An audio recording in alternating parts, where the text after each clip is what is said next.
Back now on the GSMC Chip Shot Football Podcast to discuss the second to last segment on today's show. But before I do that, I want to remind you guys, if you have any questions or comments to make on today's show, to please use the tip and donations link you see on your screen, GSMCPodcast.net. By using that, your questions will pop up on my screen, and that way I'll read them on air and get your guys' thoughts or perspective on anything I have to say or on any of the topics. It's a massive help for this show, so please, if you would, use the tip and donations link with any of your questions or comments at GSMCPodcast.net. But that allows me to move on to the next segment on the 49ers and their defensive situation off the field rather than on the field. The 49ers promoted their former defensive passing game and nickel defensive back coach Nick Sorensen to be their new defensive coordinator. Technically, after they fired Steve Wilkes after that 1 year, got him to the Super Bowl, but clearly it wasn't enough for Steve Wilkes, and they move on from him and promote from within their organization with Nick Sorensen. Doesn't have the experience on his resume to step in and really be given the keys to the entire operation for the San Francisco 49ers defense. So some people speculate as to why. Now the 49ers also hired former Los Angeles Chargers head coach Brandon Staley as their assistant head coach. How that power dynamic sort of works. He is technically Brandon Staley's second in line to Kyle Shanahan as the assistant head coach, and he is a defensive-minded coach. He does come from a defensive background. He did do a lot of the defensive calls for the Los Angeles Chargers, so how much is he involved on the defensive side of the ball? That is what we're talking about today. Having a lot of voices potentially in the ears of these players. How does that just affect the flow and the chemistry and just the communication really on the 49ers defensive side of the ball? Because you already have guys on that side that have been there, know what good defense is, know what they're used to, what they're comfortable with, what they don't like, what doesn't work.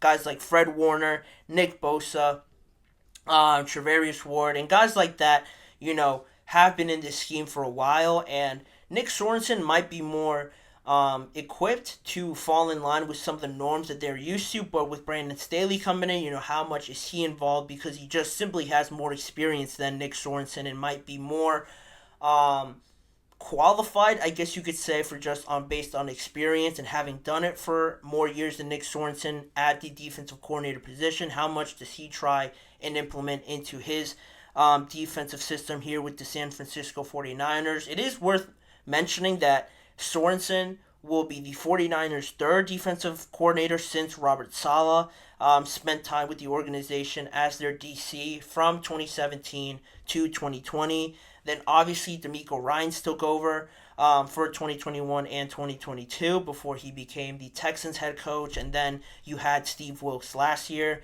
Now you have Nick Sorensen coming in there, less experienced than most of these other guys at this point coming in to the San Francisco 49ers, and he was asked about Brandon Staley's role and how that sort of benefits him and how he deciphers these roles that each of them will have on the 49ers defense, to which Nick Sorensen said he sees things holistically. He knows how to build plans. He has been really awesome and helpful for me, and he also stated that Brandon Staley has just been helping him really overall as a new defensive coordinator, answering some questions for him, sort of walking him through a little bit of that process, just playing more into my question about how much is Brandon Staley trying to help, but also how much is it sounds like a plot, almost a evil villain plot. I'm not trying to make it sound like that, but at the same time,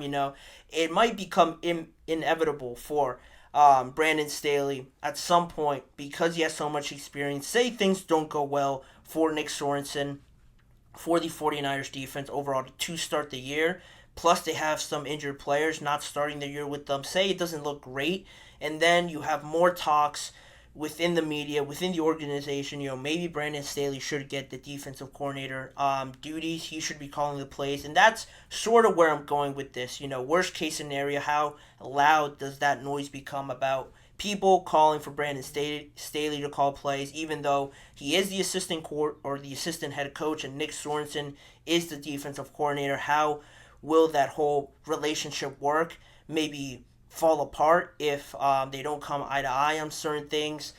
The losing and just the negative energy around organizations could make some of these conversations very heated, and it just adds more pressure. And it feels like the walls are coming in on you when things aren't going well. People are calling maybe for your job, and you're just feeling very desperate. How does that relationship play off of that? And even more on what Nick Sorensen said on Brandon Staley. He said, well, he's been showing him how they go about things here. That is Nick Sorensen showing Brandon Staley how they go about things here.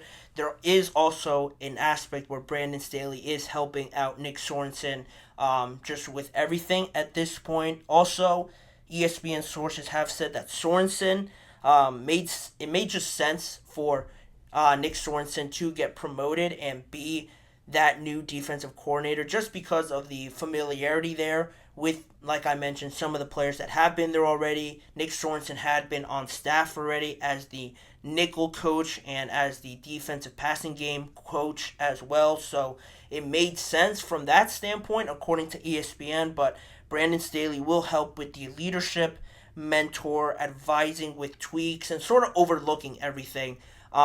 That is sort of his role, according to sources close to the situation from ESPN.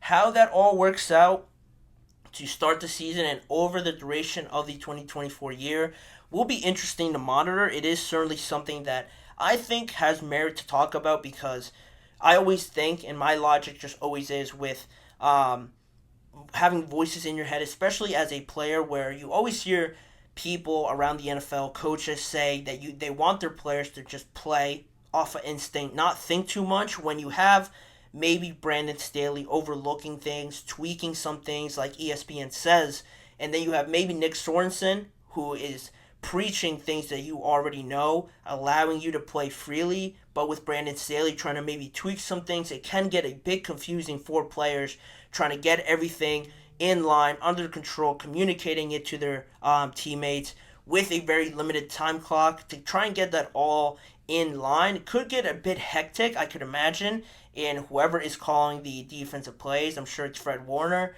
It could get very hectic at times, so how they manage that and make it look smoothly will be interesting. But luckily for them, they have plenty of time to figure that out. And also, just on that topic, on Brandon Staley potentially calling plays, to play devil's advocate here a little bit, Brandon Staley's defense didn't look great in Los Angeles with his time there, so that's also a little bit to kind of have doubts on his advice that he's giving. Just based on recent history, he hasn't produced some of the greatest defenses in recent memory, so to have him come in there and tweak this defense a little bit, how much merit and how much reason does he have there to do that, since his defenses weren't great in recent years? And also just finding that balance is huge because of all the new coaches, but also because it seems now that you have two guys in your ear, like I mentioned before, rather than one sole play caller that you can rely upon. Having a couple guys just makes it harder for the defense, as if they needed calling defenses and schemes and zones and everything like that to be more difficult. This could certainly do that, but